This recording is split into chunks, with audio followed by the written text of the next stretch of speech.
ಆ, ಕೃಷ್ಣ ರುಕ್ಕೋಲಿ ನಂದು ಕಲ್ಯಾಣಿ ಅನ್ನೋ ಪಾತ್ರ. ಆ, ನನ್ನ ರಿಯಲ್ ನೇಮ್ ದಿವ್ಯಶ್ರೀ ನಾಯಕ್ ಸುಳ್ಯ ಅಂತ. ಇದರಲ್ಲಿ ನೀವು ಪ್ರೋಮೋ ನೋಡಿದ್ರೆ ನಿಮಗೆ ಗೊತ್ತಿರುತ್ತೆ. ಒಂದು ಕೇರಿಂಗ್ ಮತ್ತೆ ಮನೆಯಲ್ಲೆಲ್ಲ ಪಾಸಿಟಿವ್ ಆಗಿ ಓಡಾಡ್ತಿರುವಂತ ದೊಡ್ಡಕ್ಕನ ಪಾತ್ರ. ಮನೆಗೆ ಅಂದ್ರೆ ನಮ್ಮ ಅಣ್ಣ ಏನು ನವೀನ್ ಸಜ್ಜು ಅವ್ರ ಕ್ಯಾರೆಕ್ಟರ್ ಮಾಡ್ತಿದ್ದಾರೆ, ಅವರ ಮೊದಲನೇ ತಂಗಿ ಅಂದ್ರೆ ಮನೆಯ ದೊಡ್ಡಕ್ಕನ ಪಾತ್ರ. ತುಂಬಾ ಕೇರಿಂಗ್, ಮನೆಗೆ ತುಂಬಾ ಸಪೋರ್ಟಿವ್, ಹಾಗೆ ಎಷ್ಟು ಪಾಪ ಇರ್ತಾಳೋ ಅದೇ ತನ್ನ ಅಣ್ಣನ ವಿಚಾರ ಅಂತ ಬಂದಾಗ ಅಷ್ಟೇ ಅಗ್ರೆಸಿವ್, ಅಷ್ಟೇ ಪೊಸೆಸಿವ್.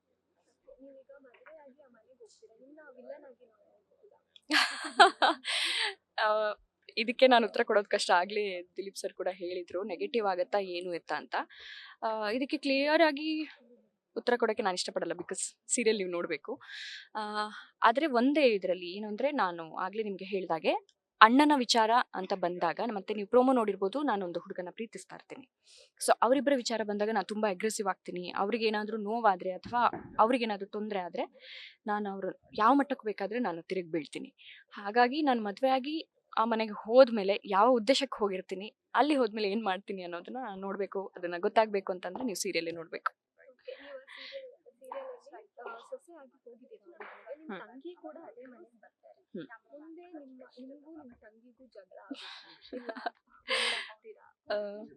ಇದನ್ನೆಲ್ಲ ನಾನು ಬಿಟ್ಕೊಟ್ರೆ ನನ್ನನ್ನು ಪ್ರೊಡ್ಯೂಸರ್ ಮನೇಲಿ ಕುತ್ಕೊಳ್ಳಿ ಅಂತ ಕಳಿಸ್ಬಿಡ್ತಾರೆ. ಇದೆಲ್ಲ ಹೇಳೋದು ಕಷ್ಟ. ಇದನ್ನ ಗೊತ್ತಾಗಬೇಕು ಅಂದರೆ ಮತ್ತೆ ಹೇಳ್ತಿದ್ದೀನಿ, ಸೀರಿಯಲ್ ನೋಡಬೇಕು. ನಾನು ಏನು ಎಲ್ಲರೂ ಹೇಳ್ತಾರೆ ನಮ್ಮ ಟೀಮ್ ಸೂಪರು, ಆ ಥರ ಖಂಡಿತ ಹೇಳ್ತಾ ಇಲ್ಲ. ನಾನು ಇಲ್ಲಿ ತನಕ ಇದು ನನ್ನ 6ನೇ serial. One of the best team ಅಂತ ನಾನು ಹೇಳ್ತೀನಿ.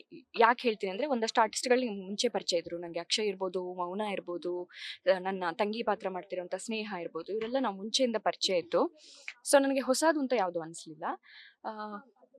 At the same time producers ಅವ್ರು ತುಂಬ ಇಂಪ್ಯಾಕ್ಟ್ ಮಾಡ್ತಾರೆ ಆರ್ಟಿಸ್ಟ್ಗಳಿಗೆ. ವಿದ್ಯಾ ಮೇಡಮ್ ಮತ್ತು Dileep sir one of the best producers, seriously ಹೇಳ್ತೀನಿ. ಅಂದರೆ ನಾನು ಇಲ್ಲಿ ತನಕ ಮಾಡಿರೋ ಪ್ರಾಜೆಕ್ಟಲ್ಲೂ ಸೇರಿಸ್ಕೊಂಡು ಹೇಳ್ತಾ ಇದ್ದೀನಿ, one of the best producers. ನಮ್ಮ ಬೇಕು ಬೇಡಗಳಲ್ಲಿ ಯಾವತ್ತೂ ಜೊತೆಯಾಗಿ ನಿಲ್ತಾರೆ, ಸೆಟ್ಟಲ್ಲಿ ನಮ್ಮ ಜೊತೆ ಇರ್ತಾರೆ. ಎಸ್ಪೆಷಲಿ ವಿದ್ಯಾ ಮ್ಯಾಮ್, ಹೆಣ್ಣು ಮಕ್ಳಿಗೆ ಏನು ಬೇಕು ಏನು ಬೇಡ ಅನ್ನೋದನ್ನ ಕೇಳೋ ಮುಂಚೆನೇ ಕೊಟ್ಟಿರ್ತಾರೆ, ನಮ್ಮ ಜೊತೆ ನಿಲ್ತಾರೆ. ನಮ್ಮ ಆರ್ಟಿಸ್ಟ್ಗಳಿಗೆ ಕಂಟಿನ್ಯೂ ಶೂಟ್ ಮಾಡಿ ರೆಸ್ಟ್ ಬೇಕಾಗಿರುತ್ತೆ, ಅಥವಾ ನಮ್ಮದೇ ಏನು ಪರ್ಸನಲ್ ಸಮಸ್ಯೆಗಳಿರ್ತವೆ, ಅದೆಲ್ಲರ ಜೊತೆ ವಿದ್ಯಾ ಮ್ಯಾಮ್ ನಿಲ್ತಾರೆ. ಸೊ ತಂಡ ಅಂತ ಬಂದಾಗ one of the best teams.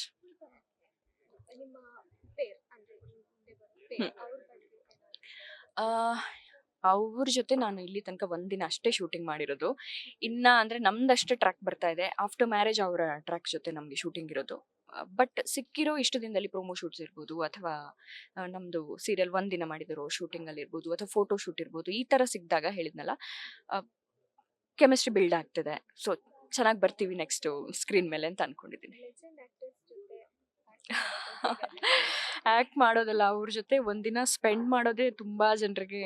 ಅವ್ರ ಜೊತೆ ಒಂದು ಫೋಟೋ ಸಿಕ್ಕರೆ ಸಾಕು ಅಂತ ಇರ್ತಾರೆ. ಅಂಥದ್ರಲ್ಲಿ ಅವ್ರ ಜೊತೆ ಆ್ಯಕ್ಟ್ ಮಾಡೋಕ್ಕೆ, ಅವ್ರ ಜೊತೆ ಸ್ಕ್ರೀನ್ ಶೇರ್ ಮಾಡೋಕ್ಕೆ ನನಗೆ ಸಿಕ್ಕಿರೋ ಅವಕಾಶ, ಅದು ಜೀ ಕನ್ನಡಕ್ಕೆ ನಾನು ಎಷ್ಟು ಥ್ಯಾಂಕ್ಸ್ ಹೇಳಿದ್ರು ಸಾಲದು.